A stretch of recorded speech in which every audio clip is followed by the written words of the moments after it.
Okay, so thank you very much for joining us for yet another Indie Spotlight. And today we are overjoyed to have Yang join us and go through his brand new setting, Empire of the Undying Sun. Yang, thank you very much for joining us today. Thank you for having me. This is great. I'm It's very been curious to see how former players think of the game.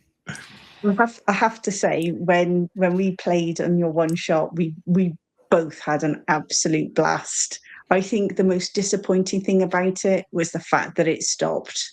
Yes, it So was. it was. We were both having such a blast. It was really good. So yeah, it's actually nice to speak to you about it when we've actually played it. So what we're going to do is we're going to start off by digging into what was your inspiration for Empire of the Undying Sun? Well, that sort of gets a little bit into how I developed it, which was a very roundabout way to go. So the first is around 2017, I joined a group. And we were playing in somebody else's campaign, D&D 5e in his homebrew setting. And it just ended up for the whatever week Halloween was that year. Most of the people were out of town. And I really hadn't played much tabletop gaming probably in 20 years at that point.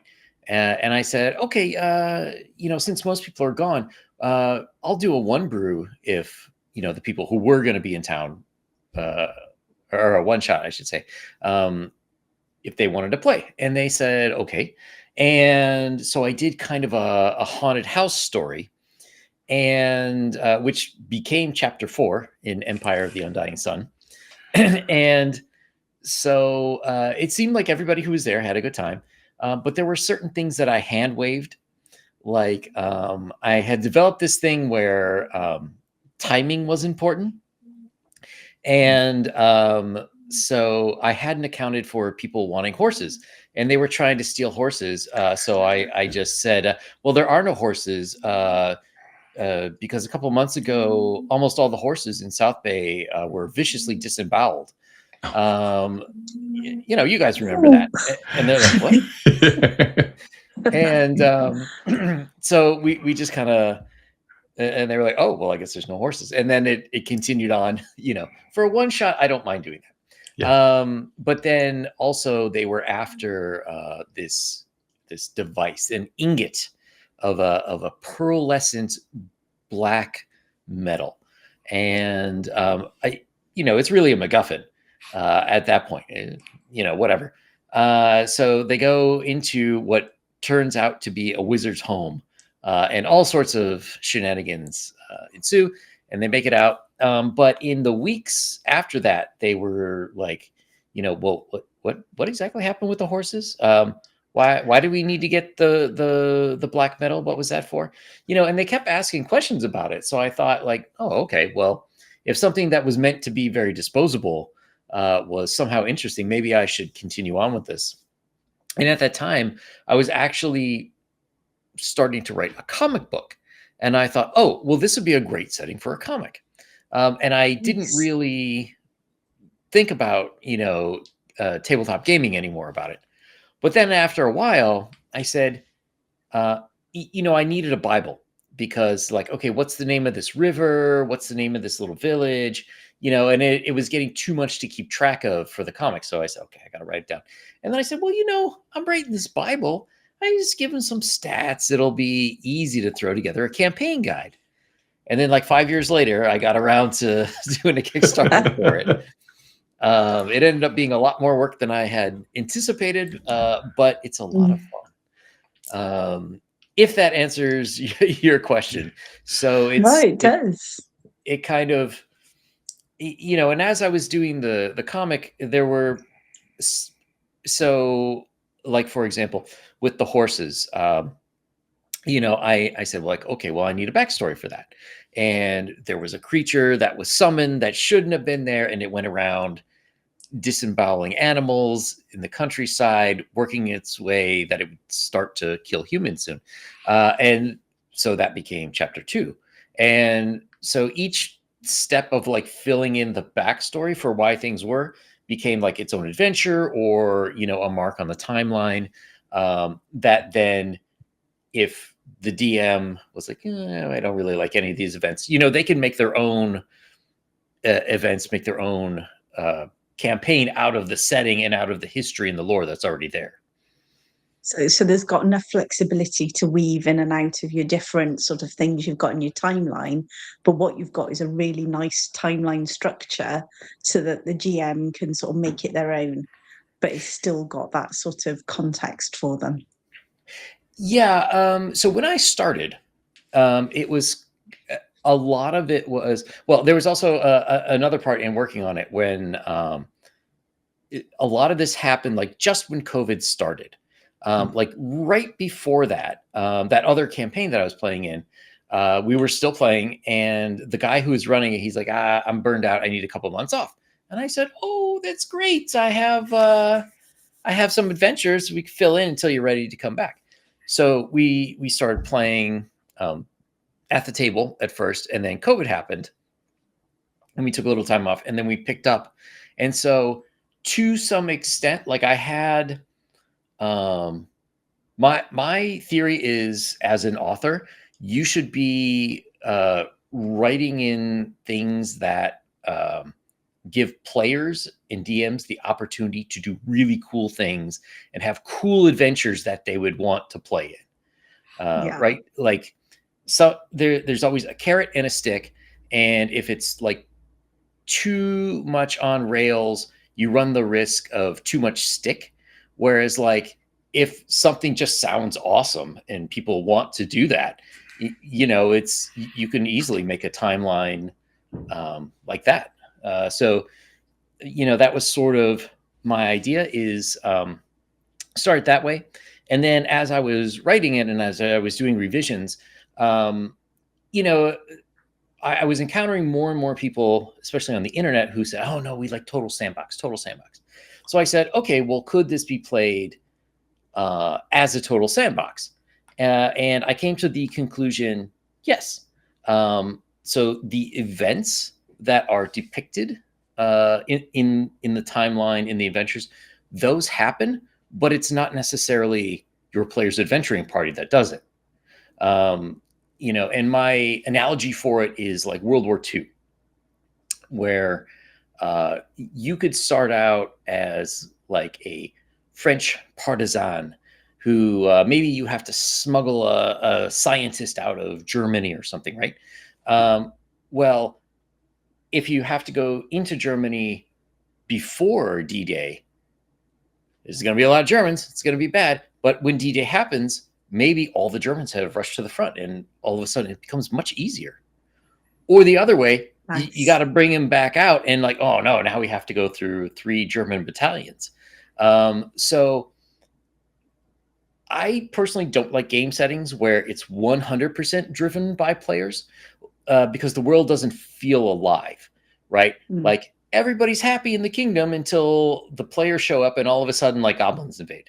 Like, to me, that doesn't make sense. There should be different factions who all have their own goals, and they're acting on those goals regardless of what the players do, especially at low levels. At low levels, your players are, kind of. I think that's a fantastic approach. It's the approach I take, which is the game is run from the perspective of the players, but it's in a world that continues to pass regardless of what the players do. So the world's simulated, but you're focused very much on that world from the player's perspective.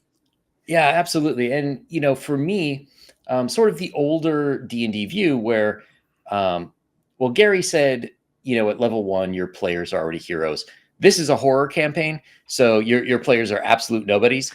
And like, they don't even necessarily want you to be doing things, but they kind of have to have you because, they're short on, there's like, for example, Commander Craig hired, his half of the party because they didn't know if they could trust the town wardens.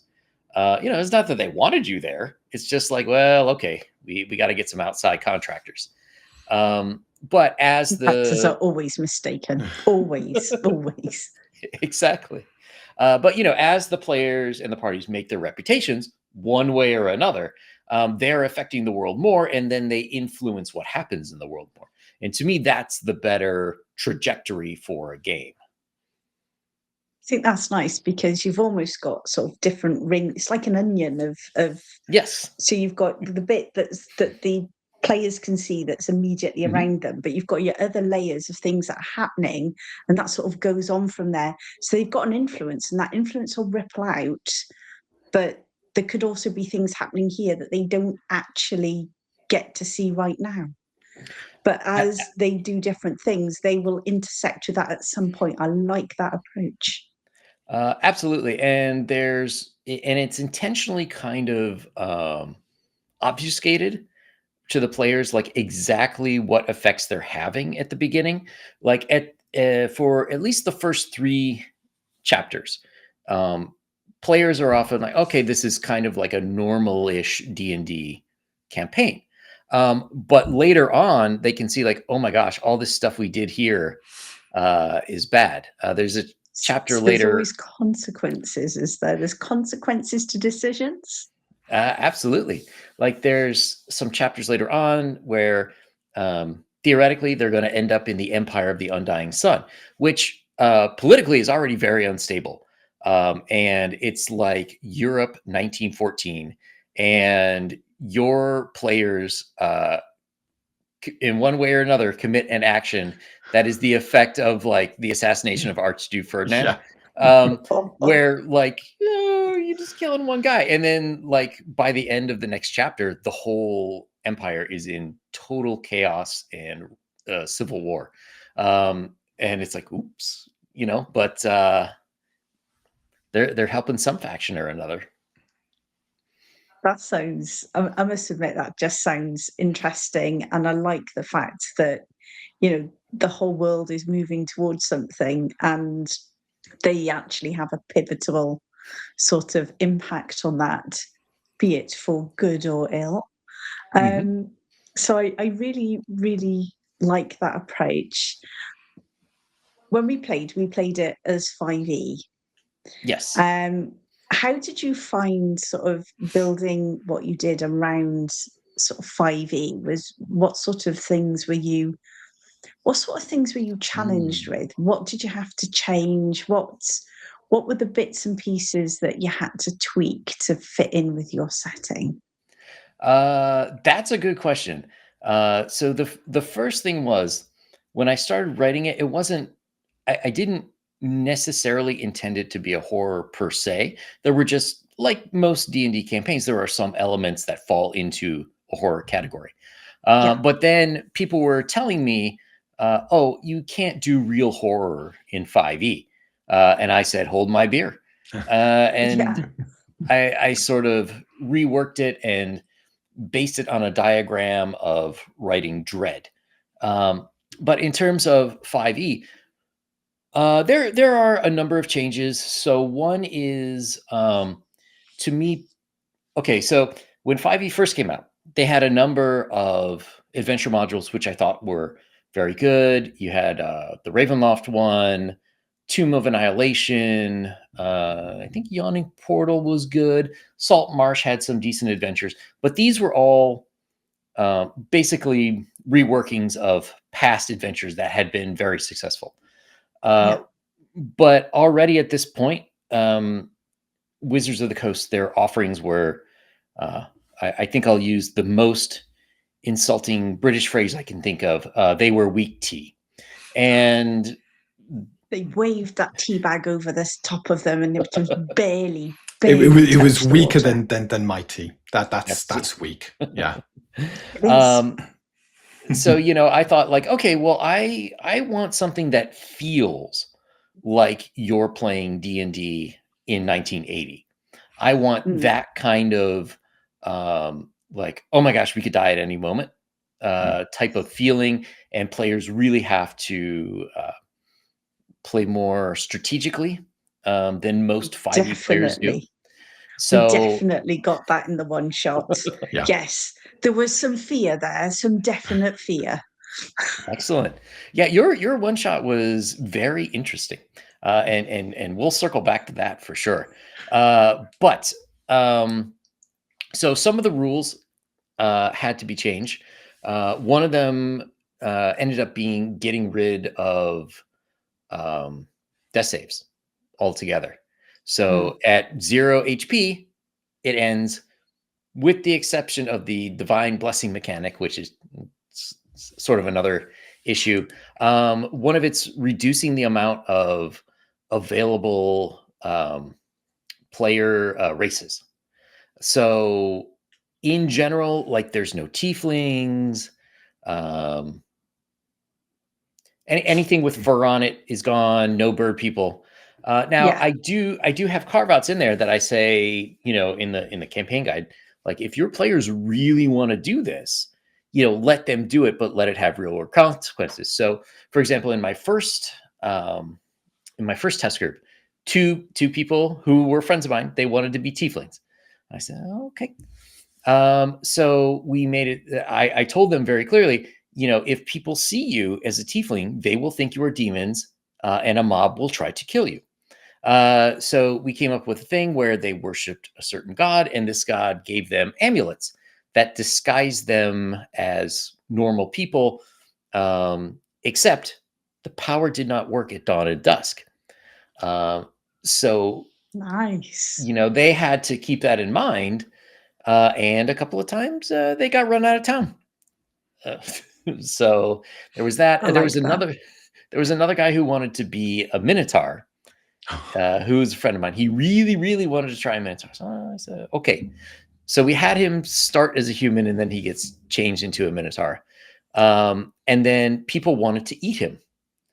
So almost everywhere he went, people were trying to kill him to eat his heart in order to gain the strength of a minotaur. Strength of Minotaur, yes. So, Nice. so he had to come up with these really ridiculous disguises, with big cow horns, like a cowl over cow horns, trying to sneak into towns and things, because that's what he wanted to be. So, okay. I can see you definitely like consequences.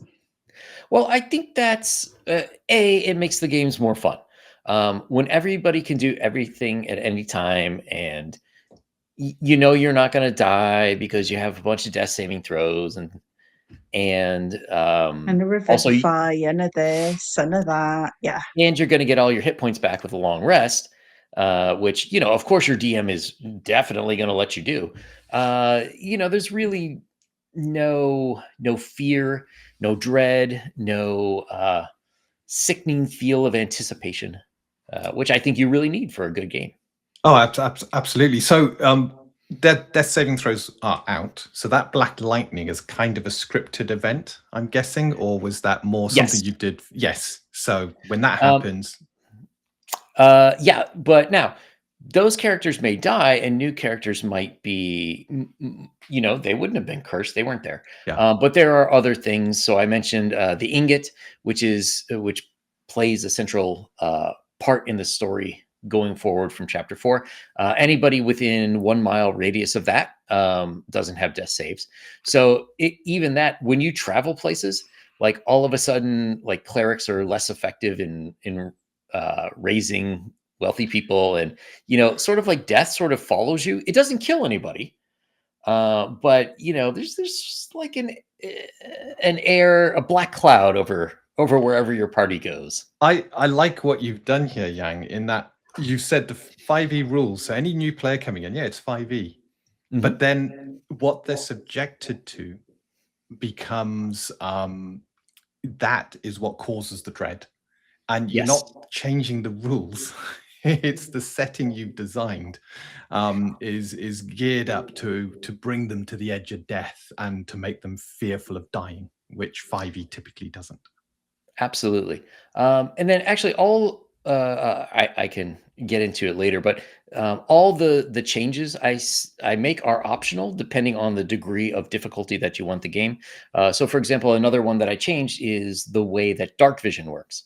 I think that dark vision is absolutely abhorrent because there are too many classes with it, and it effectively cancels out the DM's ability to set mood and atmosphere via darkness and having things jump out of the shadows at you. So I've changed it to be closer to like a 1E, where dark vision works in low light conditions. So if you were in dusk, twilight, if you're under starlight, you can see fine. If you're in, let's say, a shack and there's moonlight coming in, you can see. But if you're in 100% darkness, dark vision does not help you. You still can't see. But there are other, there's devil sight, there's true sight, there, tremor sight, and then I bring back infravision, which is from 1E, you can base it's predator vision. I don't know why you would get rid of that. Like that sounds so cool. It's cool.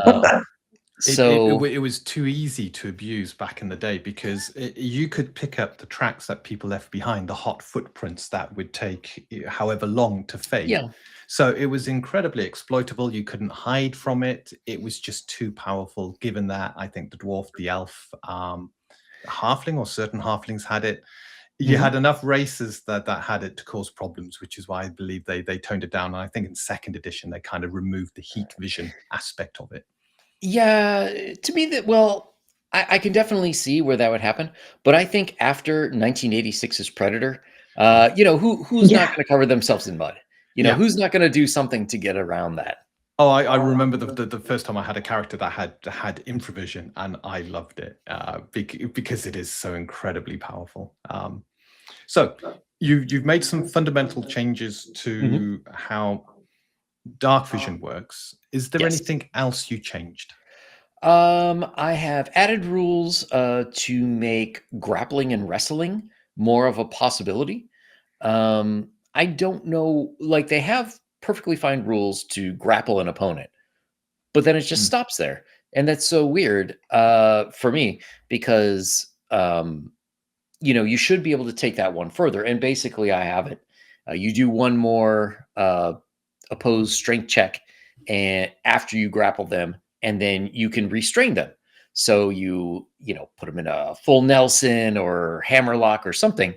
And then there's a talent tree, and in the talent tree, there's a couple of abilities that would help you do damage, but you could also otherwise do damage to someone while you're restraining them. So you can continue that. But if you restrain someone, other creatures have advantage to attacking you because your weapons are all your best weapons are all contained on restraining whoever that is. So it's a double-edged sword, much like in real life. Yeah. So had that. I had one player who always wanted to play a luchador wrestler, and he was like, yes. So he did, and it worked out pretty well. And then, so the talent trees themselves are modifications on the 5e skills, basically. Okay, skills or the feats? No, so I specify no feats because if you use feats and the skill tree, like it's just ridiculous. So you've got rid of the feats. You've brought in this talent tree. Could you explain a bit more about this the talent tree? Does it change per class, or is it one talent tree that everybody has? It is one talent tree that everybody can get, but within each skill, there's different tracks you could take. So, for example, religion. There are different levels, so it levels up. So at level 1, it's all kind of the same thing, but then at levels 2 and 3, there are different paths. And one path is like the path of a prophet. So you would gain abilities. Sometimes they're like bonuses to rolls, and other times they're just noted abilities that you have for role play. That if you are trying to convert someone to your religion, you would have bonuses for that. The next one is an inquisitor who you don't gain any bonuses to your own religion, but to religions that are opposed to yours, you would have extra knowledge of them and bonuses against them. And the third would be a heretic, where you have secret knowledge of whatever your religion is. and I forget exactly what's in there, but you gain special knowledge and affinity with your god, but pretty much everyone in your religion hates you. Yes, you've unlocked the secrets of your religion and have become a heretic to your own religion. Yeah, I like it. And so every of the skill that you gain that you can get proficiency in 5e, not counting specific items like thieves' tool and wood carving and stuff like that are not included. But the main ones, they all have that kind of three different path delineation. And my goal with this was everything is like very mildly useful, or it's really, really useful for really, really specific events, which you may or may not meet in the game. But they're really designed to help people role play more. Like, oh, I want a character who's more like this or more like that, and these sort of give you, hopefully, like a little bit of an avenue to sort of play your character as you like. That sounds fascinating. When do you get to make these or select these talents? So normally at level 1. I didn't do this in your game because I said, it's a one shot. It's a little confusing. But it depends. I leave it up to the DM, but I found that every third level is kind of the sweet spot. Every other first, level, third, sixth, ninth. Yes. Yeah. Every other level, it seemed to be too much too soon, and it became like I never wanted these to compete with a class's abilities. Yeah. So, like at level 4, you get nicer stuff, but your players would already be like 9th level by then. So, if it's competing with like a level 1 ability, it's not that big of a deal. But if they're getting it too early, then it's too much of a bonus. If you do it at 4th level, it's kind of too boring and people just forget about them. Yeah, which is the level feats come in, and I find that a feat every 4, unless you are certain. I think fighters get it a bit more frequency and rogues. This sounds actually quite fascinating and has broadened the skill variety within 5e. So I really like that. I think this really makes your setting quite unique now, still using the 5e rules, but subtle house ruling here and there. Yeah. Did you change anything else? Did I change anything else? Yes, for chapter 10. And that is in earlier editions, especially 1e, you get to sort of domain play after a certain while. You end up getting like a fortress, and you have to staff the fortress. You end up a lot of times building an army. Your king or emperor or whatever gets you to do more than just like party work. You're sort of leveling up to like, okay, we have to keep this whole province safe. And it's sort of like that where we're bringing back wargaming rules. There's a part I mentioned, the Empire of the Undying Sun is in total civil war. The area that you start off with, the Western League, the South Bay area had been invaded by undead, and to either basically to defeat the undead and do some things you may need to do, you have to go back there at some point. So your party can decide, well, we want to raise armies. And there's different factions in the Empire of the Undying Sun. If you back one of them and you help them to take over, they will agree to help you invade South Bay. There were pirates. If you didn't get agreement from the Empire of the Undying Sun, the pirates may be willing to be a naval force for you if you give them certain rights of access to South Bay. So they have the opportunity to do that, or they could just SEAL Team 6 it and just try to go in under cover of darkness and defeat it by themselves. take out the head, the body falls kind of approach. Yeah, exactly. Could I take it that a very imaginative party could actually do a bit of both, which is they Yes. build up a bit of an army. The army's the distraction. Then they go in, SEAL Team 6, whilst everybody's distracted with this big battle to take out the head. And that's exactly what the first test group did. They had, there is a wizard in the Empire of the Undying Sun, and they convinced him, they would help him secure the Empire, which they did. And he had a teleportation access, basically, to go back to South Bay. So they sent the armies ahead. And on the day when they were supposed to attack, they teleported in. And while, a lot of the undead were on the beaches trying to stop the invasion, they snuck behind them. Excellent. Nice. Yeah. I've got a little question. Where you've had to do these changes, where you've where you've basically been building your skill trees, etc.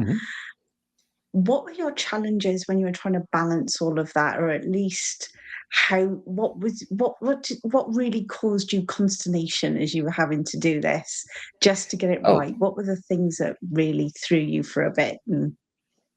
Players.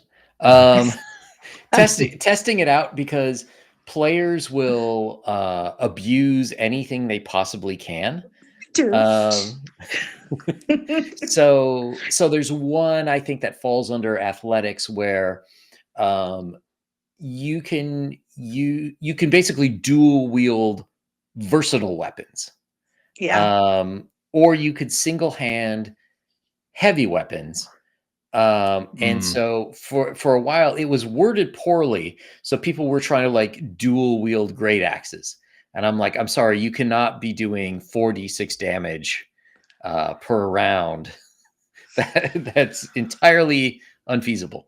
It was meant to be like you could have a great axe and a shield, or you could dual wield like long swords, meaning that you would take the 1d8 attack as opposed to the double-handed 1d10. And so a lot of it was just rewriting it.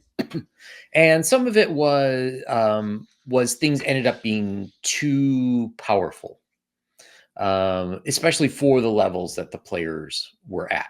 So I would have to go through and I would have to either limit their uses to once per long rest, once per week, something like that.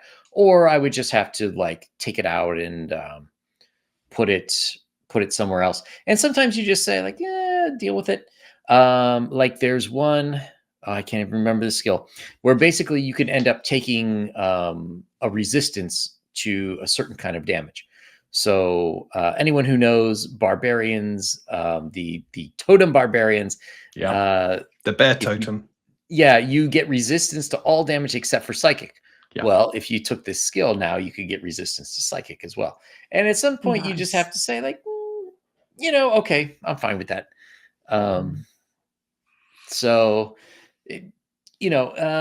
But again, the idea was to make it so that more for role play and more in general, that it would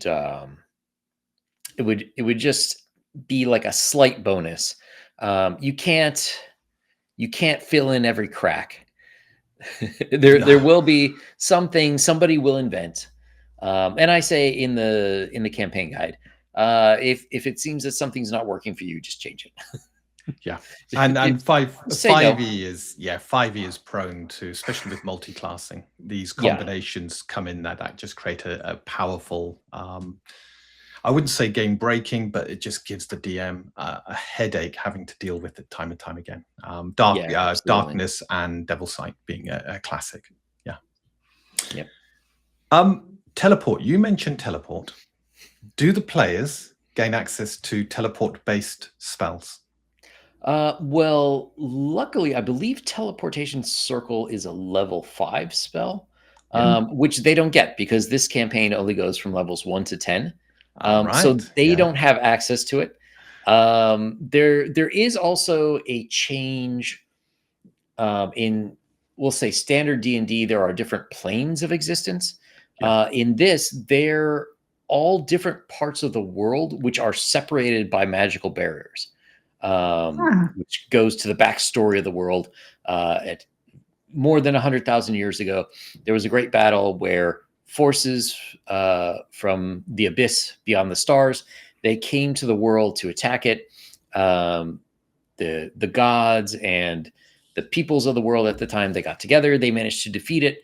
And in order to prevent it from happening again, the gods created kind of like a honeycomb, for lack of a better term, force field system, a barrier that keeps them out. But they also broke the world up into different provinces. And they say, okay, these gods, you control this one, those gods, you control that one.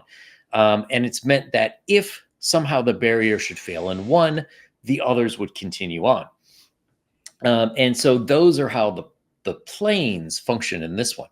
But sometimes some things can get through these barriers, especially if you're in the world. You can go from one to the other, but it's never something that anyone can control. And this is actually sort of the sparking point for our story. While your players are doing their thing, there's a B story, which involves two wizards who were trying to be the first ones to create a doorway to breach the barrier and go between the worlds. And during the events of chapter 2, they kind of sort of created it, but it didn't go right. And yeah, exactly. Which you start to see the consequences of at that time, although you don't know it. Near the end of the story, the big decision for the players is, well, do we want to just take the barrier down, or do we want to fix it? And there are given reasons for why you would want both. And as the story picks up, gods and spirits get more and more involved, and they're trying to get people in the world to do their will, which, if I'm a god who says, oh, no, we got to fix this, we can't risk things from beyond the stars coming back, I will promise whatever to get my servants to accomplish that goal. And there's other ones on the other side who say, no, we got to get rid of it. And they will promise things there. So within the party, you could have people who are trying for different goals. Their gods are literally speaking to them in the dream world, which is another addition. And they, at some point, the party has to figure out how to deal with this, and it's, as the DM, as the author, it's not for me to say. Either one person has to convince the other of which path is correct, or we had in one group, they were kind of playing an evil campaign to begin with.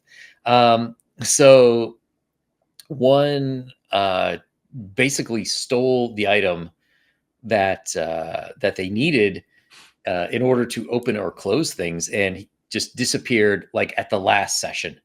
They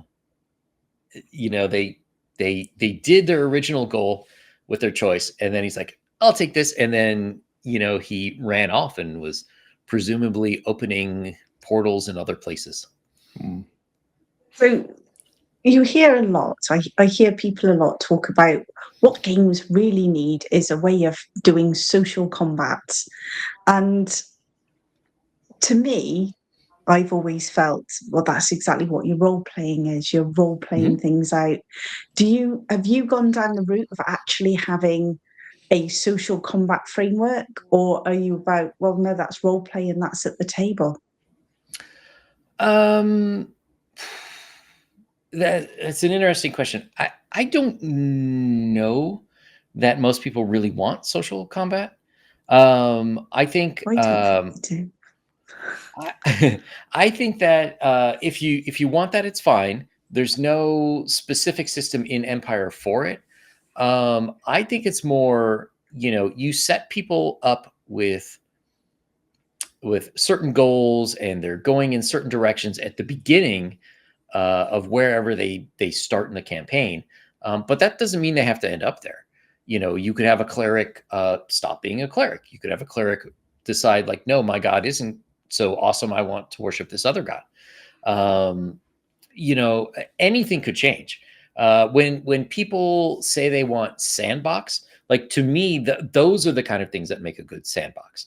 Is when people are free to pick the trajectory of where their characters are going to go, not necessarily of all the events that happen in the world and what they can and can't avoid, but people should always be free to make choices for their character, even if it's not necessarily in their own interests or will not provide for the longevity of that character. I like that, because I've seen so much where on certain platforms where they're talking about social combat, and I've never quite got my head around that. To me, that's when I'm sat around the table and I'm having those conversations with my fellow players and the NPCs, and that's all part and parcel of it. So I really do quite like the fact that there isn't anything extra that goes into it. It feels a bit more like how I would role play, which is really nice. But yeah, that sounds fantastic. Yeah, and again, I think that there should be a lot of consequences for actions. Absolutely. So, you know, if the character you're playing is a big jerk, that's fine. Don't be too surprised if he gets stabbed in the back, or if none of the NPCs want to deal with you. That's fine. Maybe he could be, you know, you could ask that player like, hey, we think you should retire that character. We want to kick him out. Like, you know, I don't have a problem with that. The one thing that I've always said, when a player wants to play a certain character that might be challenging for the party, I always turn around and say to the rest of the party, at any point, you don't have to adventure with this person. And I warn the player that the party doesn't have to accept them. And if they decide, given their strange background or whatever choices they've made, that the party don't want to, and typically players actually don't do that because they will all want to get on. They're all friends. They're all around the table. But I think I'm trying to think. We've had a couple of instances, I think, where someone's retired their character out of the group because they just ventured a bit too far, and it's, you know, most of the time it's amicable. Sometimes a little bit of friction around the table. So yeah, that all sounds fascinating. Your approach to sandbox also sounds absolutely fantastic, which is giving players choice. Sandbox has always been one of these words that has been bandied around, and I've always asked the question, well, what do you mean by sandbox? And it goes from, well, I've got freedom to do everything, and this is what you alluded to at the start of our interview, which is you didn't want to create something where the players decide what happens in the world, and nothing happens unless the players decide they're going to explore an area. Then you're rolling on random tables, and some people view that as being sandboxy.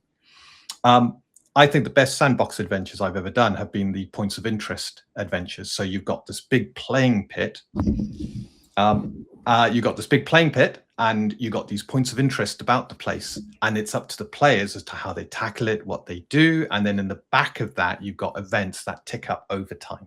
And the two combined creates this lovely dynamic sort of world that the players have a lot of freedom in. And I think from what I've heard, Yang, you've taken that approach, have you? Absolutely. Yeah. So it's like saying, you know, in this world of ours, I could buy a Lamborghini. I don't have the money to buy a Lamborghini, but I could buy a Lamborghini, you know, and that's sort of in the same world. Like, yeah, your players could theoretically do anything, but do they have the money, the ability, the connections? Yeah. Probably not, especially at the beginning. But maybe as they go through, and they build up all of those things, you know, then it's certainly possible. Of course, you know, usually when you're adventuring and you get money, then people don't like you. Some people won't like you, and now you have rival groups or enemies who are sort of after you that you may have to go up against. So I was reading today on Twitter, a lot of people were bemoaning the big bad. And it's like, okay, well, what is the big bad? You know, when you're at a beginning, let's say there's a thieves guild, and whoever's in charge of that thieves guild keeps sending thieves after you because you're messing up their business. So you defeat that boss, and he's basically a big bad. But that totally makes sense. At some point, you're either going to have to get in with the thieves guild, you're going to have to bribe them off, or you're probably going to have to arrest or kill them, right? And to me, there's nothing wrong with that. And then after that, there are other big bosses in the game. I do have some sympathy to people who say it's become too video game like. And I can agree where you don't necessarily want to have like every dungeon is like trash mob, trash mob, trash mob, big boss. Like that can be a bit repetitive. You want to change that. But of course, in any world, there are going to be certain people who are in charge of certain factions or sent there by a certain god or whatever that would get in the way of whatever the players are trying to do. Why shouldn't they be a big bad? Now, that doesn't mean that big bad has to be against the players, but the players will make their own trouble, so they'll find a big bad even if you haven't created one. Okay, so Yang, the setting itself, how big is it? We talk a lot about the town and the city, but how big is this setting? How far can I go adventuring? What can I find as I go? Well, it depends on what you mean by how far can you go. It is a full-size world, which would be smaller than our world. And at the edges of this world, there are places where, so for example, near the beginning of South Bay, is a mountain range called the Pillars of Heaven. And if you venture into the Pillars of Heaven, eventually you go in and you don't come out. Everything gets turned around and you can't find your way out. Maybe you find a different path that leads you to somewhere else. And then, as I had mentioned before, there's different areas of the original world that were sectioned off, cordoned off. Due to the barrier. So most people who go in too far, they just never come out and they die in the mountains. On occasion, you will have things that randomly find their way through. And there are a few historical examples of that show up in the game.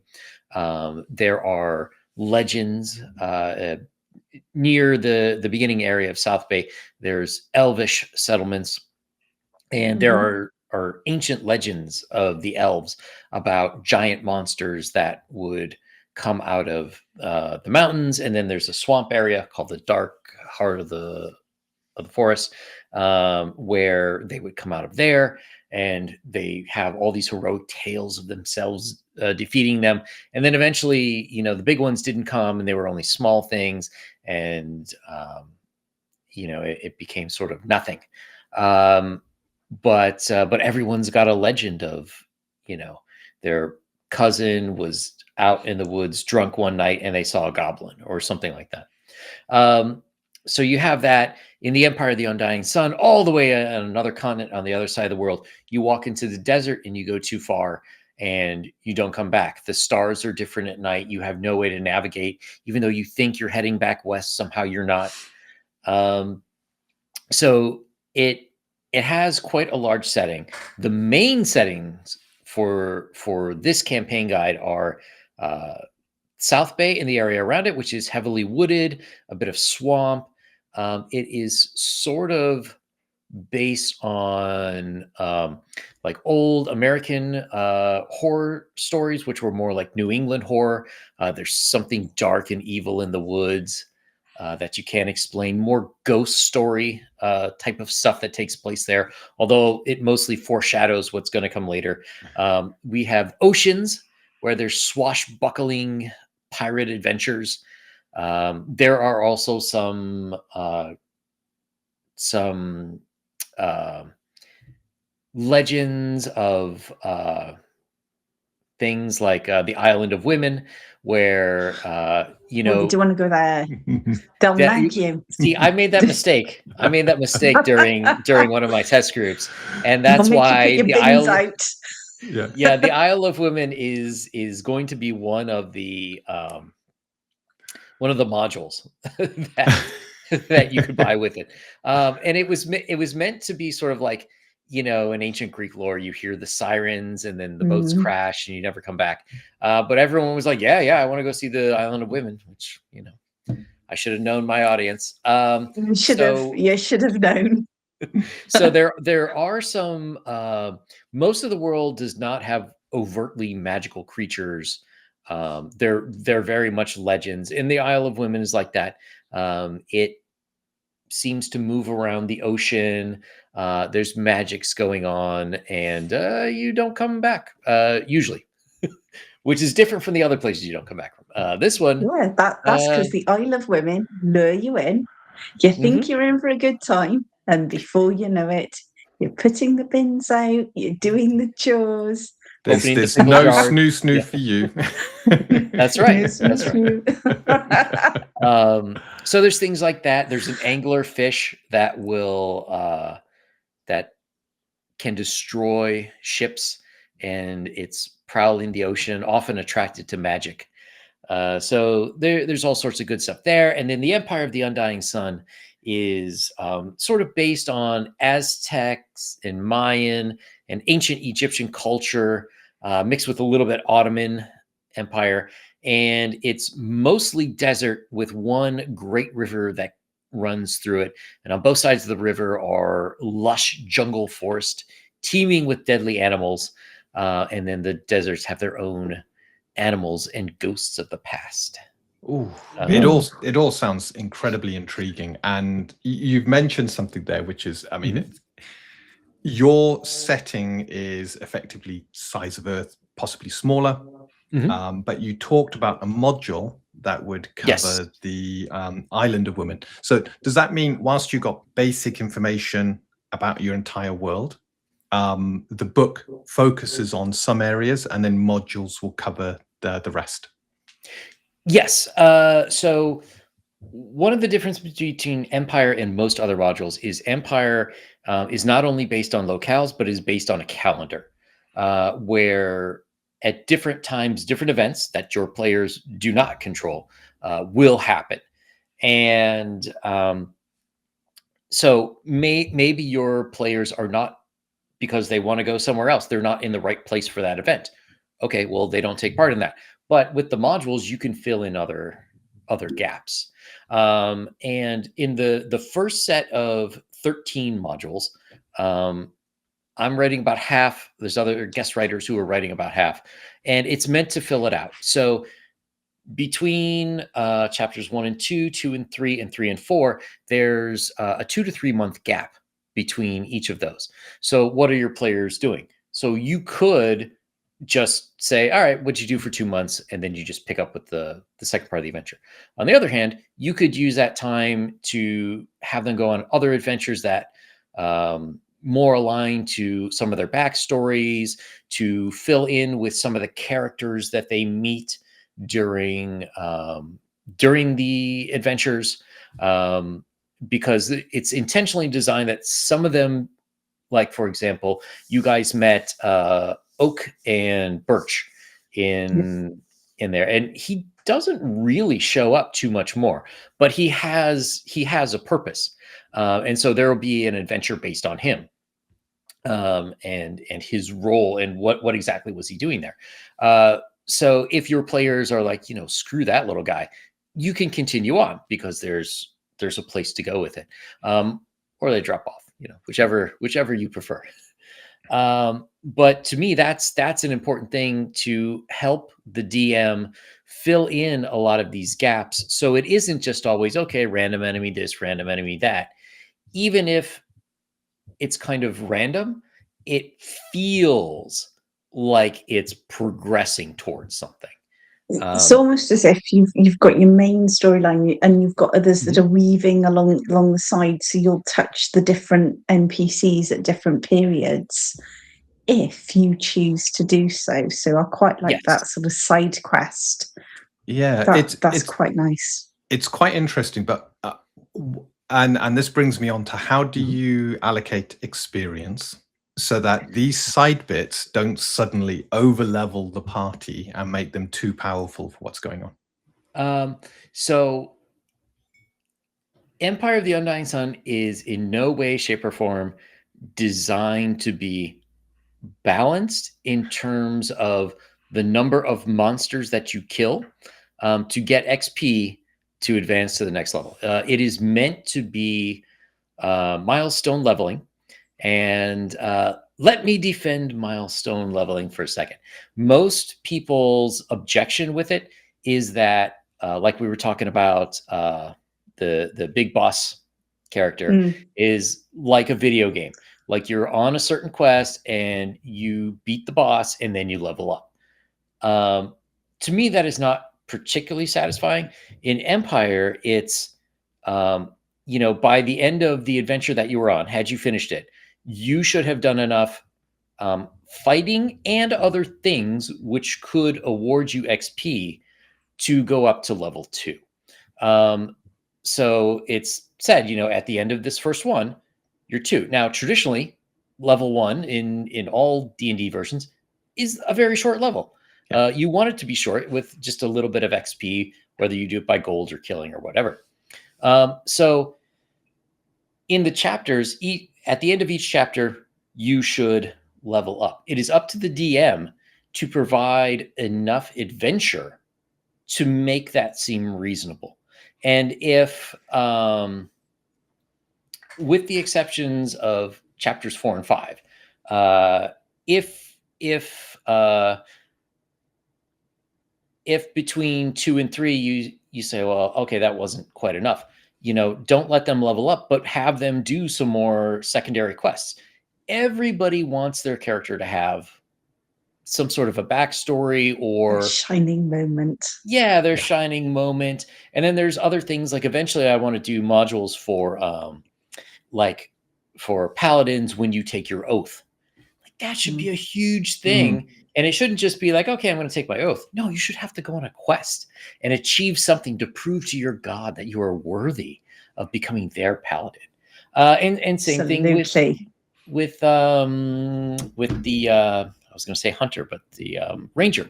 If you're getting a pet, you shouldn't go to the pet store and get a dog. You should have to go out and find the lion cub, and defeat its parents or protect it from something. And then you get that close bond. That's more interesting, I think, to most people. So yeah, when you're talking about leveling up, it's really up to the DM. There are certain places where in the campaign guide, it says, okay, level them up. But the question is, did the characters farm out everything? Did they get hirelings to do all their work while they just sat home and took a 10% fee? Okay, maybe don't level them up, which will make things much harder. Maybe you find these other quests, or you don't. It's up to you. Okay, I quite like that approach. That. Yeah, and I've been looking at experience and how you earn it, what it means to characters, stuff like that. I've softened on my attitude towards milestones. I'm still not. I still think that, but you. So I think milestones lack one thing, which is incentive. A player's not incentivized to do something because they know after X period of time they gain a level. But what you've just said counters that, which is the player's not incentivized. But if the DM feels they haven't done enough to earn that level, the DM can just go, no, your level, you haven't got enough. You're not leveling at this point. Exactly. And so my question, and this one's for probably both of you, since you're talking about, they've not done enough to gain that milestone, would you perceive anything within your storylines where you'd actually go, well, actually, these guys have gone above and beyond and they've done all of this. Let's level them up. Yeah, for sure. For sure.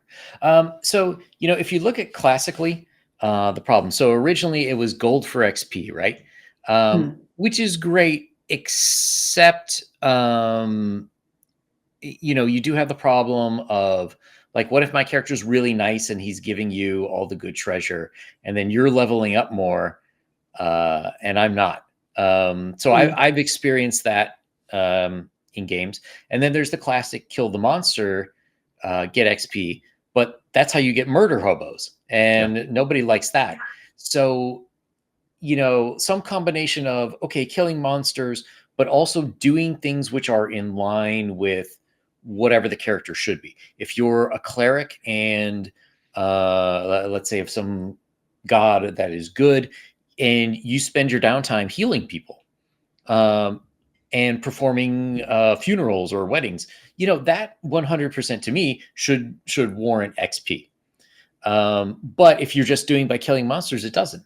So that's, to me, where Milestone can really shine, because you can effectively say, like, yeah, you have done enough, not only to advance the party, but to advance the character, to advance whatever faction you're aligned with in the game. So it doesn't all have to be just fighting things. No. What I quite like about that approach is, and I will name no names, but I have known some GMs, not you, you can stop panicking, Dean, that can actually be what I would call stingy when it comes to XP and leveling. And you're like, oh, for God's sake, it's been 8 weeks and we've not gone anywhere. We've not got our XP and we've been working really hard. So do you think that the milestone sort of also gives the players at least some sort of comfort that they're actually going to reach a decent level in a decent time frame, and they're not at the, I'll use the whim of the GM in those circumstances?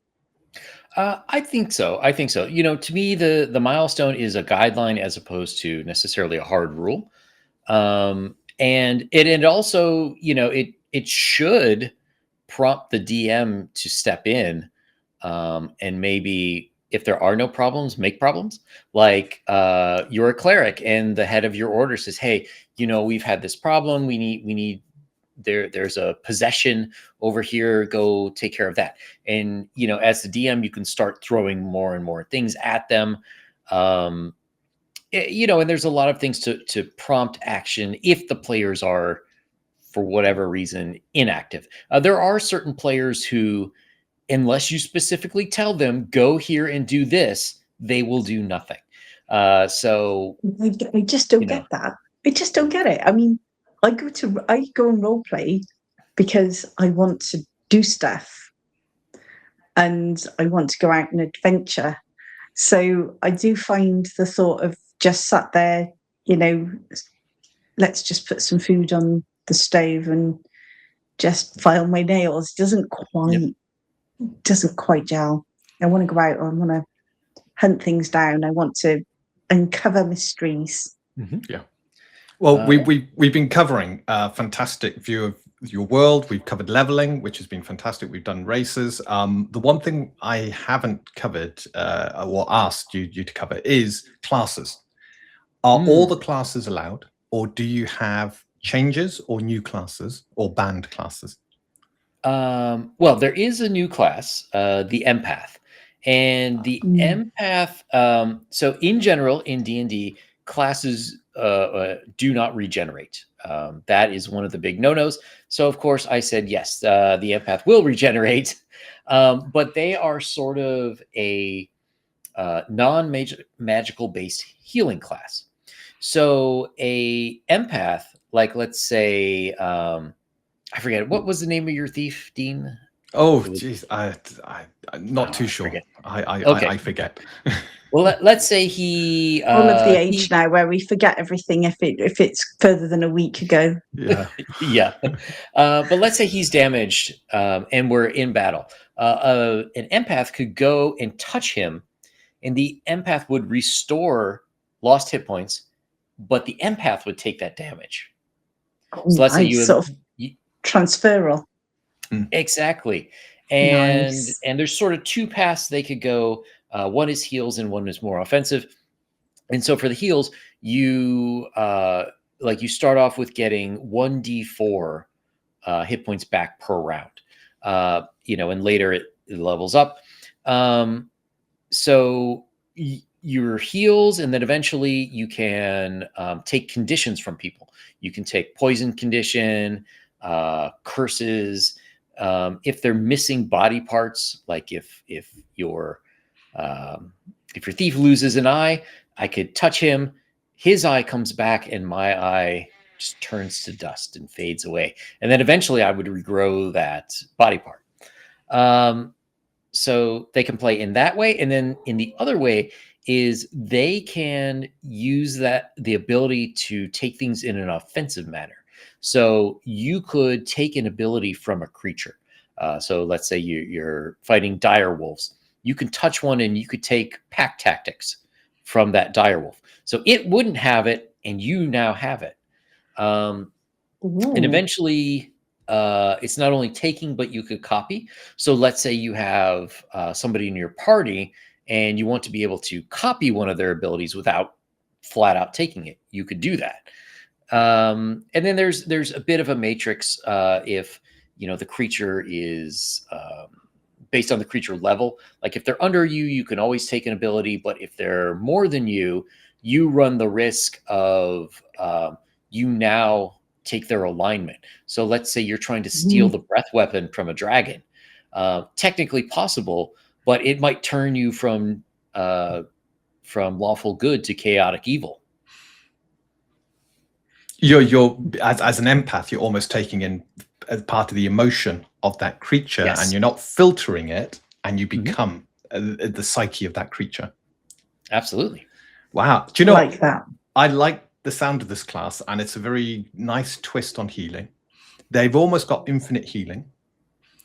Is that right? Because it's yes. all based on their regeneration, yeah? Yes, but you are limited to a certain number of times, which of course increases as you go up. You are able to take more at a time as you go up. And then of course you can still die. So if you heal someone too much, you're losing. You take a big hit, that could be it for you. Oh, I love these risk versus reward systems. I think more games should have them. And the number of times you can take things, is that on a short rest reset, or is it a long rest after a week? Some are long rest, some are short rest. Okay, so depending on what it is.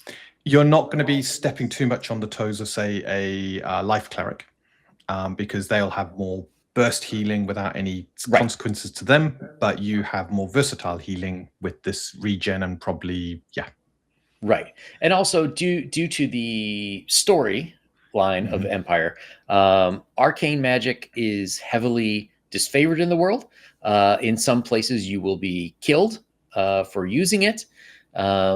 If they discover you have a magic item, they will kill you, burn your house down, and probably kill your neighbors just to make sure it's not getting out there.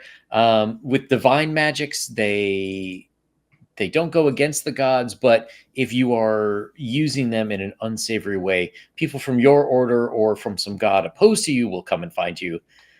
There are nature magics for like druids and rangers, which is similar. And then I also consider science a magic. So if you're like an artificer or you use tinkering for things, that's a similar kind of magic, which is seen as okay. Okay, so you allow artificers then? Oh, absolutely. Yeah, brilliant. So no banned classes, and you've added your own, which sounds fascinating. Now there are certain classes, depending on the difficulty at which you want to play the game.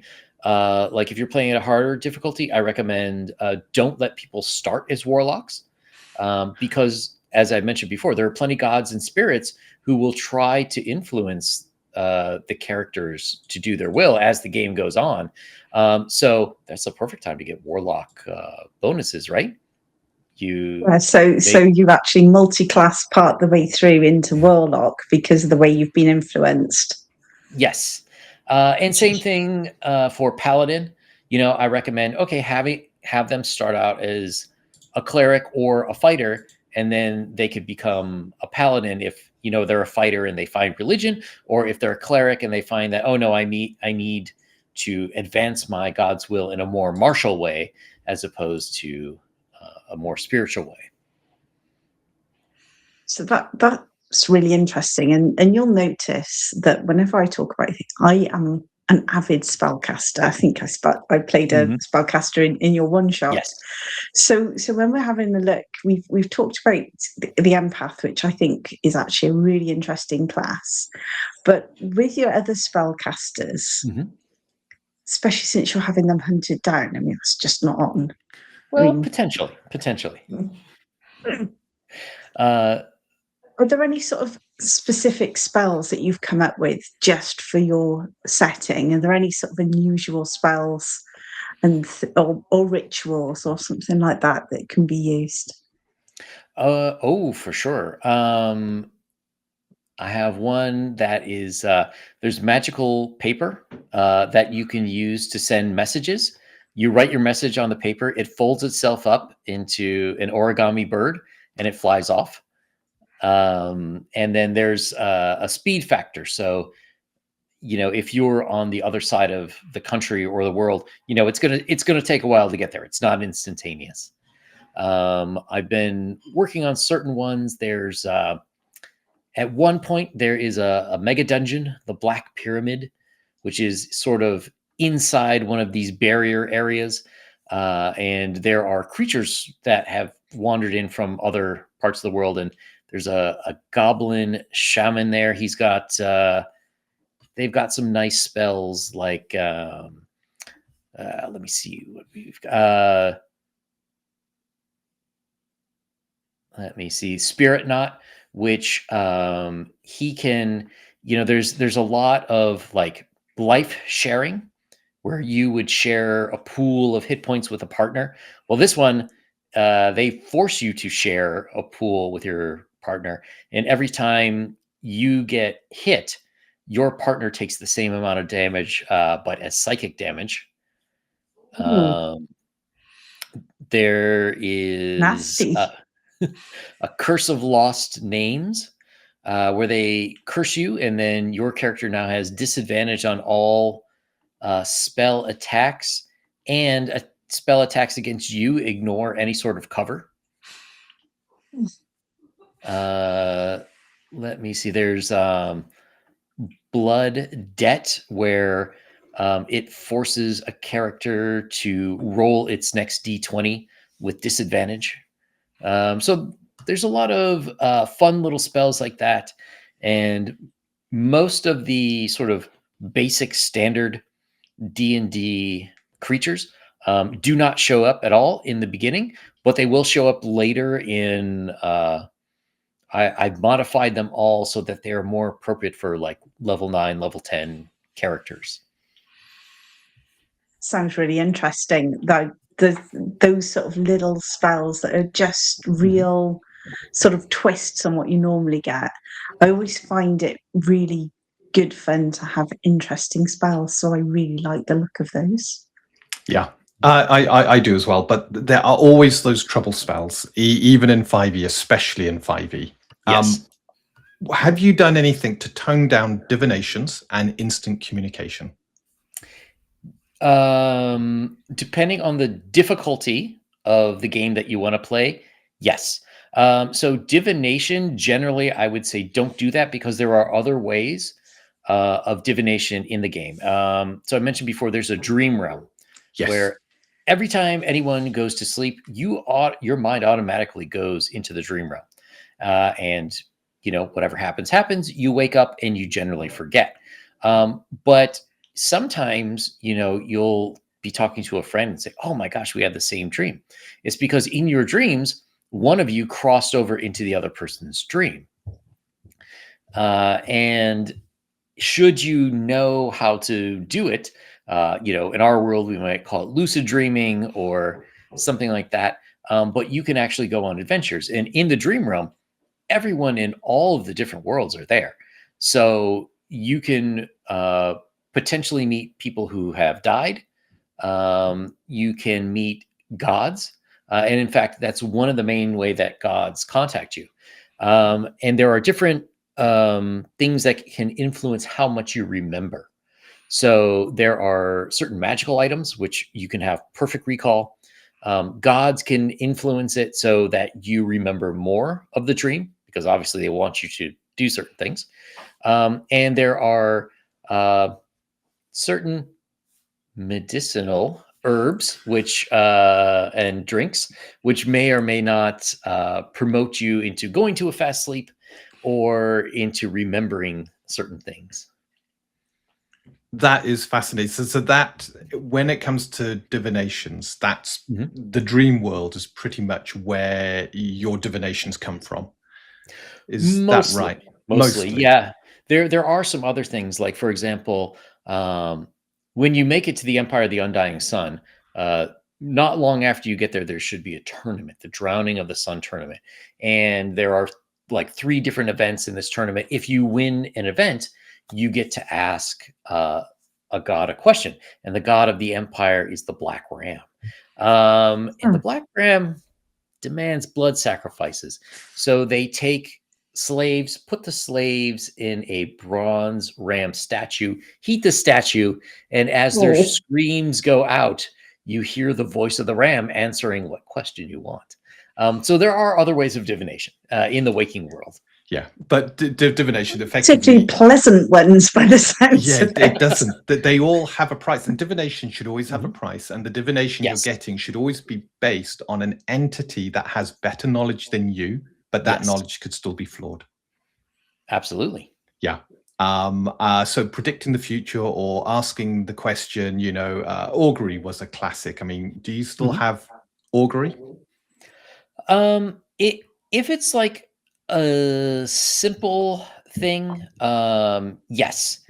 So for example, there's also astrology, which you Ah, could use.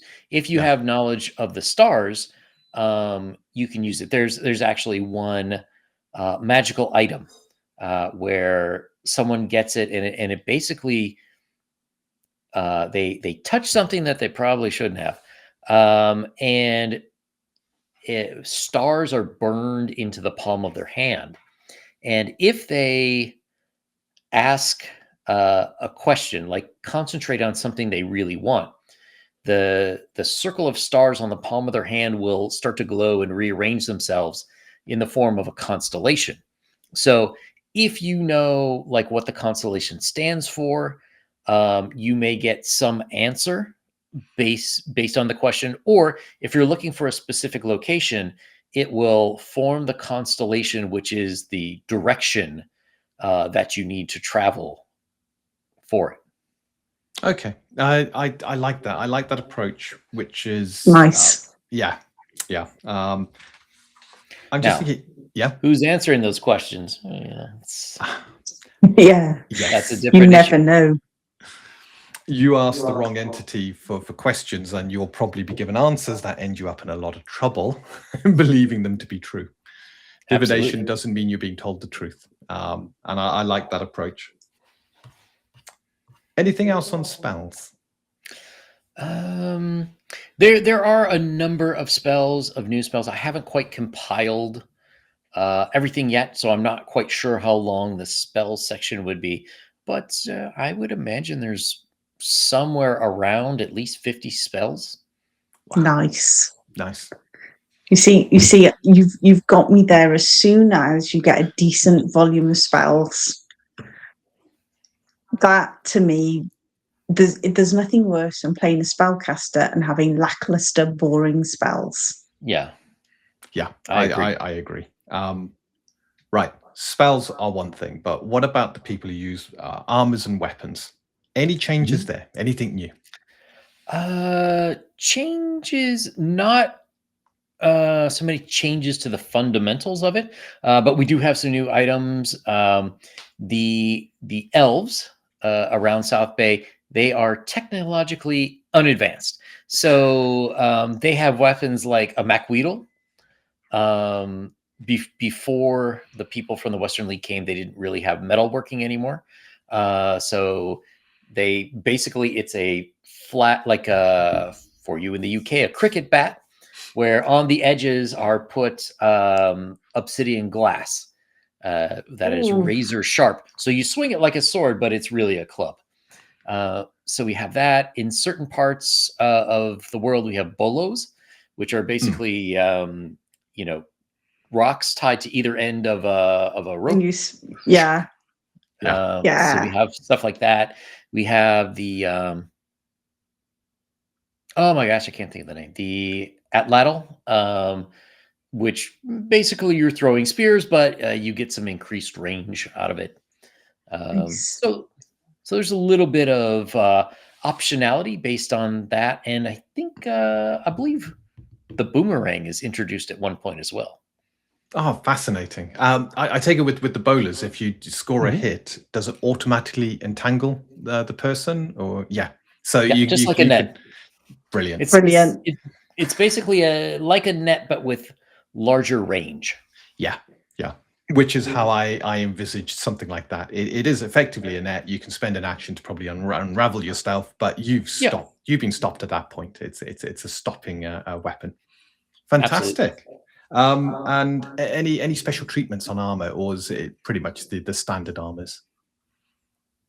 The armors are mostly the same. I don't think there's a great deal of scope for armor change in 5e, is it? Because it just has an AC number and whether you get your dex or not. Yeah, that, or if it's magic, so it has some other ability, like some property, like certain hide armors might give you resistance against fire, something like that. That's so depending on the hide of the creature the armor's made from, it could have a special property on top. I do absolutely. like that. Magic items. I absolutely love magic items. Have you got any new magic items, or is it pretty much everything from the DMG, or has anything been removed? Has anything been removed? Well, anything with teleportation is removed. Excellent choice. Yes. That's number one. Most of it will be there in some form or another. That's one of the last things I'm doing is a chapter I'm called Rolling for Things, where there are loot tables and magic item tables. But there are a number of specialty magic items. So as we talked about a little bit earlier, over 100,000 years ago, there was this grand war against forces from the abyss, from beyond the stars, and in order to fight that, certain people gave up their lives to infuse weapons with their souls. So there's threads going through the game of blood, which acts as like sort of a magical fuel or magical reagent for certain things, and there's souls, which you can put a soul into a suit of armor or into a war forge in 5e, to make that come alive. And one of the things they did during this war is they gave weapons souls. So these weapons, should you find them, there are a number in the starting area which you may or may not run across. And they're sort of like depreciated weapons. They're almost always made of bronze, but it might be like the worst looking short sword you've ever seen in your life. And you come to find out that it's actually a rare artifact, very, very old. So if you keep it and you use it, it has the potential to improve itself, and the soul that is inside may become awakened. So, and they all have different personalities depending on what, but they can function as guides to players. Like, players can engage these items and ask them certain questions. Now, after the end of this war, between that and now, they don't know anything. But as you go along in the game, the consequences of that war, have more and more effect and bearing on what the players are doing. So you're not going to find books or anything about what happened. It's so long ago, nobody remembers. And only the very learned have pieces of the puzzle. So they can provide a lot of help and direction depending on what you want. And also they all have certain powers. There's like a diadem which allows you to interact with shadows. And I leave it very vague as to what that means. So I've had people who they had to get out of like 100-foot pit, but the ladder was broken. But by the shadow was on the wall, they were able to climb up the shadow that was on the wall. I've had like other that. people Yeah.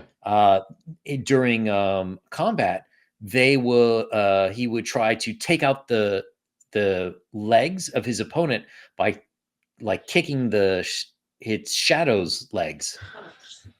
And so, people could interact with it like that. There was a sword, started as a short sword that it's the soul in there absolutely hated these apparitions because of what they did to his family. So as you killed more and more with the sword, or as you fought with it more, its plus value went up. It was able to warn you when they were around.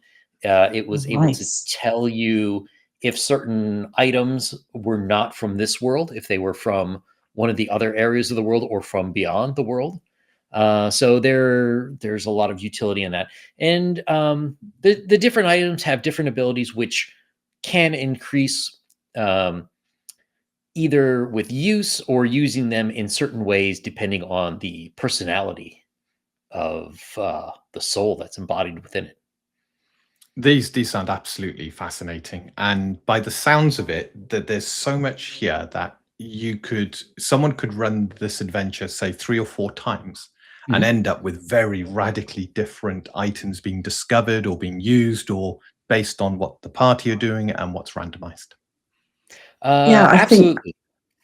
I think the players as well, the way they interact with those items, I think the way that you've done it means that the players themselves and the personality of their characters are going to heavily influence the way that the story develops. And I think that in itself, as more of a player than a GM, I find that really exciting, because it means that you can play multiple times. You can play your scenarios, and you can bring different characters in. But just because you've played it through before doesn't mean the same things are going to happen again. And I like that. Absolutely. And that's one of the nice things with having a calendar. So for example, you guys played chapter 1 from the campaign guide. Well, eventually with some of the adventure modules, there's going to be a chapter 1 that starts in the Empire of the Undying Sun. So it has nothing to do with South Bay to the start. And maybe they pick up, the main storyline where chapter 7 would start on that. Or maybe they get sent to go from the Empire to South Bay, and they pick up, level 3, 4, or whatever, and then they come back. It could be any way, and it's meant to eventually be able to, like you said, as someone who's buying this, who's probably going to be the DM, you don't want to spend money on something you're only going to play once. So you should be able to play multiple games in the world and have very radically different ends, depending on the temperaments and whims of your players. And also, the world itself is very Bronsteinable. You can have multiple groups running in different areas or in the same areas at the same time, where because you have that calendar, who's doing what at what time. So one group's actions will affect the other. So you mentioned, first of all, Bronstein, which I find absolutely fascinating. Multiple groups potentially working together, and I thought with our one shot, you did that fantastically, splitting us up and having us potentially working against each other. Actually, that did not work as well as I would like. There's one thing I forgot for that. So I've run this before at a table and online, and if it's at a table, I will break the groups up and okay, you go there, come back in 10 minutes, and figure out what you're going to do. So the other group doesn't know. And same thing when you're online, like, okay, you three go talk in Discord and you three go talk in Discord. And then we'll come back. Whereas when you're on somebody's show, you can't do that and can't be like, oh, let's take a 10-minute break. I still think it worked well. We were all very, as very players, good at loved it. Yes. And, it was just so well put together. And we had interesting characters. The storyline, the way it came together at the beginning, I was like, I'm not sure. I'm not what we did. And then it just all meshed together. And it was like, oh, this is just phenomenal. And the way you brought everybody together and the way that it all panned out, it was just so interesting. Especially when you're playing something for the first time, you're like, oh, I don't know what to expect, but it was absolutely thrilling and I really enjoyed it. Yeah. Well, your group was very interesting because so far yours was the only group that found a way that the group of people trying to steal that crystal, that they didn't get caught or didn't get blamed. You legitimately had a way where nobody actually saw you trying to do that. So that was actually new, and it's not necessarily accounted for. Like the rest of the chapter should happen. I believe the town wardens came and they told the party that was working for Commander Craig, like, oh, hey, there's a kidnapping attempt. We got to go to this warehouse. Well, generally, the players trying to steal it would try to escape to that warehouse so they could flee the city, and everybody ends up there. And then you have to make a choice that has consequences. But this is the only one that legitimately, your players could have sat out for the rest of it, or they could have said like, oh, well, we'll go with you. That sounds terrible. And they could have joined the heroic forces. Because there are certain penalties to, being thieves, which would get worked out over the course of it. Yeah, I think my rogue was about to kind of jump across as cover and to remain out of trouble. But you've mentioned Braunstein. You've also mentioned the calendar. And one thing Braunstein is very famous for is one-to-one time, from what I understand. If someone wanted to use one-to-one time, would that cause a problem with a calendar that has certain events happening? Is there enough flexibility in there for them to do that? Yes, because the events that happen on the calendar don't necessarily have to have your players doing it. So there, chapter 2 starts off. You are there to investigate some of the people. One of the groups that would have been at the end of chapter 1, you first meet them. If your players are off doing something else, then some other group is assigned that task. And that group causes a rebellion, which they're attacking town wardens. They kill one of the Baron's relatives, Aberforth, who was a mage. And so it's possible that your players are not there for that. And it's some other group. So then you have to deal with, like, let's say that other group, that other party succeeded. Well, now they're heroes. They're heroes in South Bay, and you're not. They're the flavor of the month. And your party, the DM would then have to come up with certain adventures or some other sort of nonsense for the players to get up to get them to be able to level enough to be at level 3. Yeah, I suppose that's where your side quests and stuff can come in, can't they? Because you've got all Absolutely. of those, so they can come in, which I really like that approach. Yeah. Do you have item creation in the system? Yes, for those I generally use standard 5e rules. The only modifications to that would be some in the talent tree. like, for example, under medicine, one of them is herbalist. So an herbalist will be able to make more potions and tinctures, which are, effectively cure poison, stones, healing potions, and that stuff. And they'll get bonuses to be able to craft those faster. Nice. I like it. And be able to get the materials for them more easily in the natural world. Yeah. So there are things like that. Other ones, I think one of the ones in survival allows you to basically harvest the parts of creatures more easily. Oh no, that's the surgeon option. If you go the path of the surgeon under medicine. So there are things like that can affect crafting.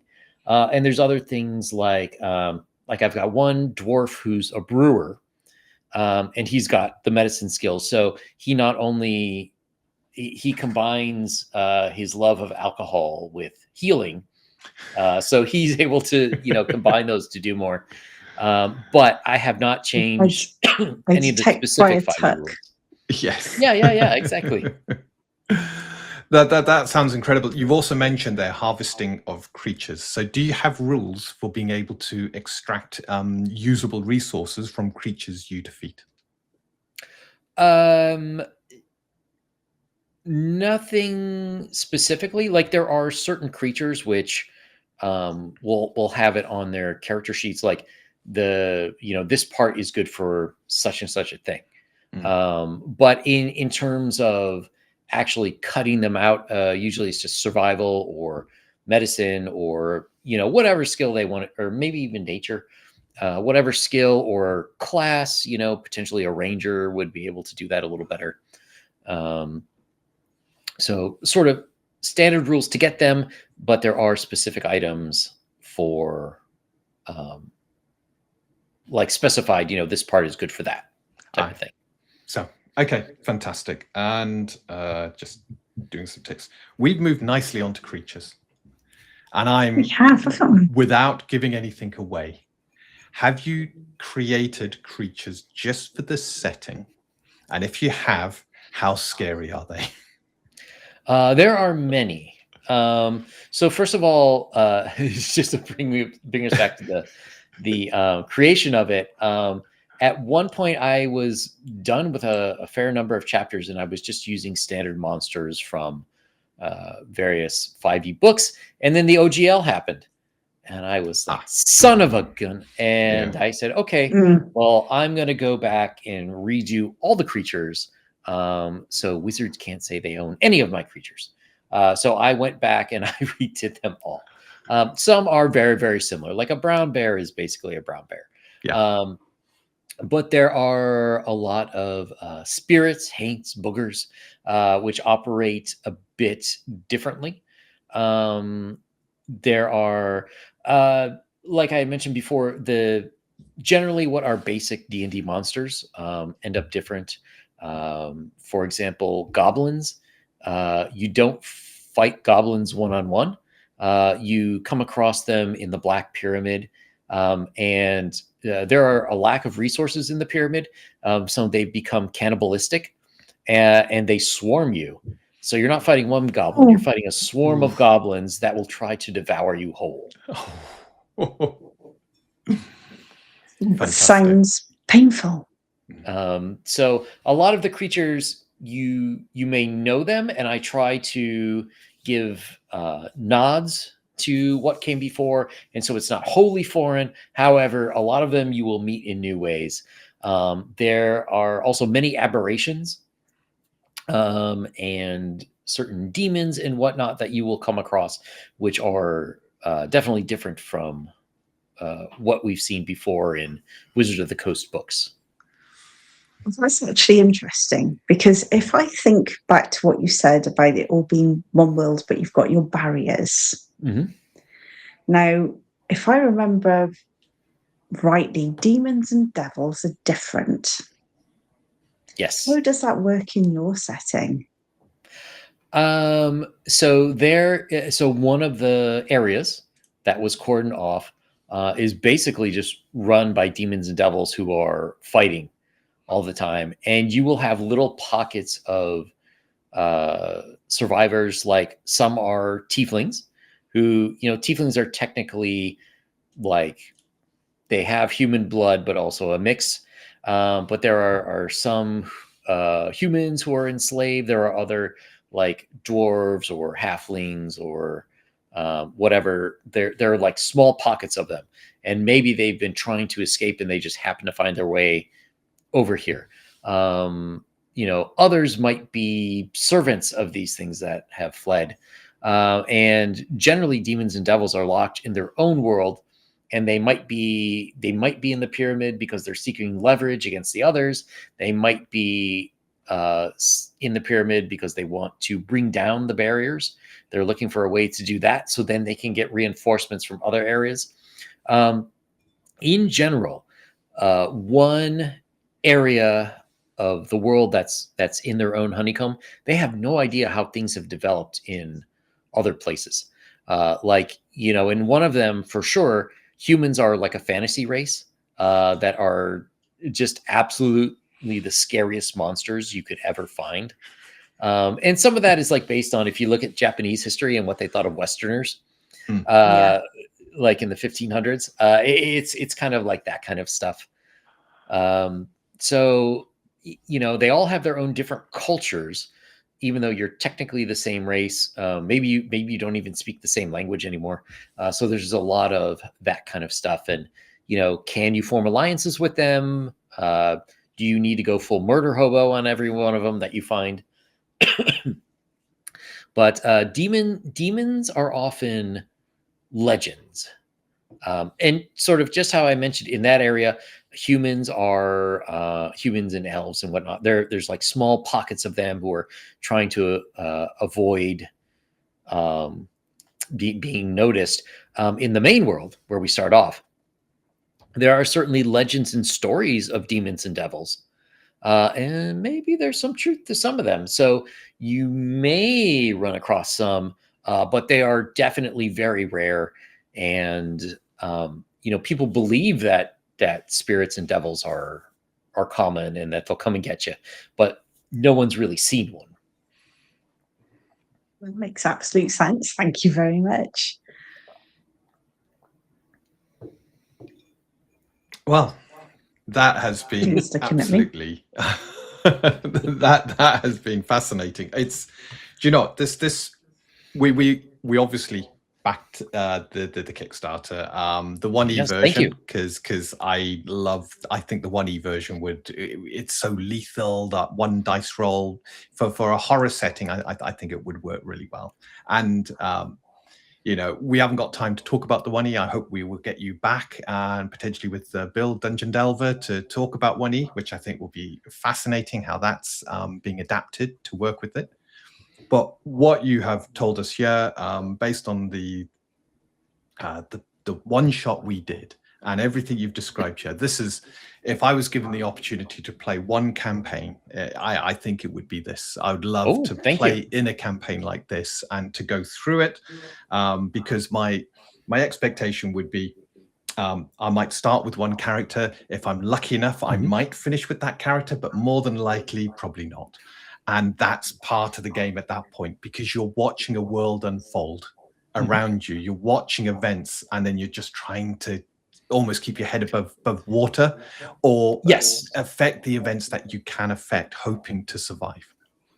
So the whole campaign itself is a horror campaign, mainly based on American horror.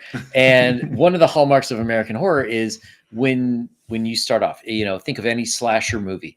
It's never like Delta Force meeting Jason in the woods. It's always some teenager who are like the most hapless people, possibly stoned. And that's sort of where your characters start. They're low on the totem pole, and for the first while, you're just hoping to survive. But as the characters level up, as they gain more understanding of what exactly is going on around them, they can absolutely affect change in the world. And assuming they survive, and hopefully, things work out well for them. Sounds fascinating. I like what I have heard, and I can't wait to get my mitts on this. Anything from you, Vicky? I just want to say, I am right in saying that your Kickstarter, you're now in the sort of late pledges arena. Yes. So if anybody does want to get their mitts on it, they've still got the opportunity. I have to admit, I'm really looking forward to it. And I can see potentially a few more being snuck in there because, you know, you've got the adventures in there as well as the 1E and the 5E. So there's a lot that people can actually get. And I just want to say that I love your artwork.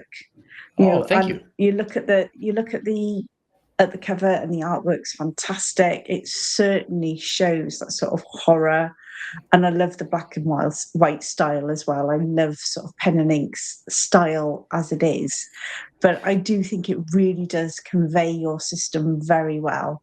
Thank you. I would like to thank you for giving us your precious time. I know that you're still busy sort of finalising it. Once I know that you're working now and doing some stuff tonight, but when will we be getting our stuff? When will the Kickstarter be delivered? I'm very excited about this. That's a good question. I'm hoping to finish up doing the writing on all the main chapters. Little behind. I was hoping to have it done by the end of the year, which is, you know, like 2 weeks away. So probably like the middle of January. And then be sensible. And then from there, it's I'm getting a lot more artwork in now. So hopefully get all of that in layouts, work on the 1E conversion, and then like slowly do some of the chapters with errata. There's going to be an appendix N, and then you know, the rolling for things tables, and then the chapter of recommendations, like if you want to make it a Bronstein, here's suggestions for this. If you want to make it more like Dragonlance, where it's you know, you get on the story and you follow it, here's how you do it. If you want it to be easy, you know, use these rules. If you want it medium, these, into like getting hard, what I call chaotic evil DM mode, then you know, substitute all these rules instead. So that stuff will be the last ones, and hopefully sometime in the spring, I'm going to release beta versions, where, you know, everyone can download the copy. I'll take final feedback and then get it printed and hopefully shipped out by the summer. And then at some point in the summer, the adventure modules will be released as well. And then we go on to phase 2. Oh, phase 2. You never know. So phase 2 is so the adventure modules, the 13 that we're going to do with this version, are basically to fill in certain gaps or fill out the adventure here. But then we're going to start going with more that we're going to explore more of the kingdoms that we don't touch upon too much here, and also different times. Like there's one adventure that will be included with this, which is basically what happens to everybody who's left in the South Bay area after an invasion of the undead and the players are off on another continent. Like what happens to everyone who's left? So there'd be more stuff like that. And then hopefully around that time, I want to be able to open it up sort of like with a Shadow Dark type license, where other people can write their own adventures. And, you know, if they're writing it, they should be able to make money on their own stuff, but using this campaign setting. So hopefully we'll get around to that. And then I do have a sequel plan, but that's a few years off. Fantastic. Well, you never know. You never know. At some point, you may even do a Kickstarter where you turn your system into an Untold Destiny. Where you actually... It might be. Yeah, You yeah. could It might be. You could do. But can I just thank you for your time? It has been absolutely phenomenal talking to you today. I know that we both enjoyed playing it. We've both enjoyed talking to you, finding out all about it. And we hope to talk to you again soon. And, you know, any point, if there's something that you're doing and you think, you know what, I want to talk about it, let us know, and we'll certainly have another session, because we've loved excellent. this. Thank you very much. Thank you. And I think I'll stop recording there. That was brilliant. That was absolutely. Thank you. There we go.